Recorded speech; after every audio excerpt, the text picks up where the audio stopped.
How has education in Canada changed?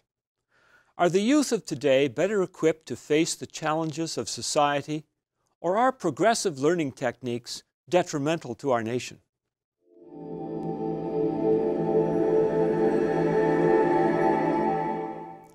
In January of 2013, a small event became national news across Canada.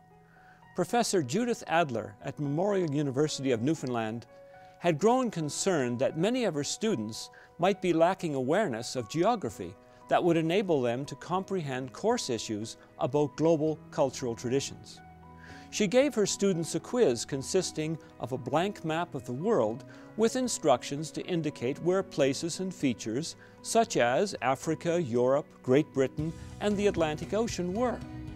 To her surprise, many students had not the most rudimentary geographic awareness. Some did not know where the Atlantic Ocean was, even though they could see it from their university. The nation was horrified. How could it be that high school graduates could complete schooling and have such a knowledge deficit? Yet this was not the first sign of trouble in the nation's schools. In September 2007, Maclean's magazine ran an article reporting on a study released by Craig Alexander, Deputy Chief Economist of the TD Bank Financial Group. The Canadian economy could enjoy a $32 billion boost if literacy rates were improved by only 1%.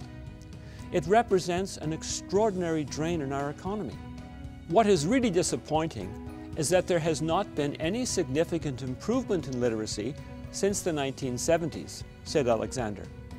The report noted that 4 in 10 high school youth have insufficient reading skills.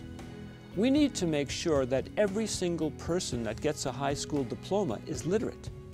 The public assumes basic knowledge and skills are in place in the upcoming generation. The evidence, however, indicates this assumption is a fantasy. In Canadian schools, there is a growing knowledge deficit. How can this be the case?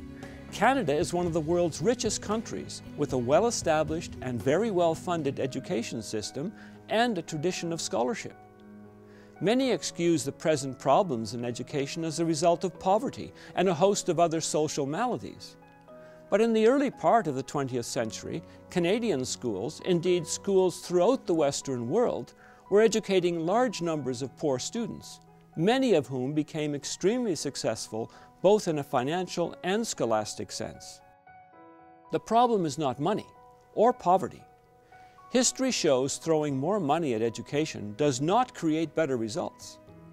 For example, no quantified studies exist that link investment in computer technologies to improvements in student achievement on standardized assessments. Yet billions continue to be spent on an assumption. Beginning in the 1970s, a new education fad called progressive education began finding its way into school systems. Writer Andrew Nikiforuk describes the impetus for this. The American philosopher John Dewey, the modern father of this form of pedagogy, reacted to the extreme formalism and rigidity of schools in the 1890s. Dewey believed schools should adjust children. He viewed schools as instruments for social change. Deploring the traditional emphasis on reading and math, he called for learning by doing. Interpreters of Dewey now design curricula which are mind-of-knowledge objectives to allow time for process skills. No one will argue the importance of process, but the progressive educators devalue the knowledge component of learning. This is done under the banners of child-centered learning, constructivism, whole language, cooperative learning, and other labels. The concept of the teacher as expert passing on information society has determined to be essential is thus deliberately undermined. Universal education in the West was funded to ensure that youth would become knowledgeable and thus continue the nation's capacity to create wealth and enable culture, history, traditions, and norms of civil behavior to be passed on. Yet today, society's role has been usurped by a small band of self-described educational experts. Progressivists rejected this role and ridiculed the explicit teaching of phonics, the code on which reading is based, because they object to teaching rules. Formal spelling has largely been dropped as a requirement in most Canadian and American schools. Given the absence of phonetic code, combined with the inability to spell, should we be surprised that many students do not learn to read? Handwriting is no longer taught in most classrooms, despite its known importance in developing both sides of the brain, as well as providing a vital skill. Thus, another educational industry is created, helping students recover what they could have been easily given with explicit instruction. Even the new definitions of literacy do not refer just to reading and writing. Under these definitions, the works of Tennyson and Longfellow become literary text, along with World Wrestling Federation shows. Memorization, the greatest single tool for developing attention span and facilitating rapid recall and analysis, is spurned. The flaws of progressive education have long been known. The notion that students will sense when they need to learn something and choose to learn is a fallacy. No less a scientist than Dr. Steven Pinker, former director of the Center for Cognitive Neuroscience at MIT, a leading expert on the human brain, raises concerns over modern approaches in the classroom. The ascendant philosophy of mathematical education in the United States and Canada is constructivism. Children must actively construct mathematical knowledge for themselves in a social enterprise. The teacher provides the materials and social milieu, but does not lecture. Drill and practice, the roots to automaticity, are called mechanistic and seen as detrimental to understanding. The better curricula explicitly point out connections.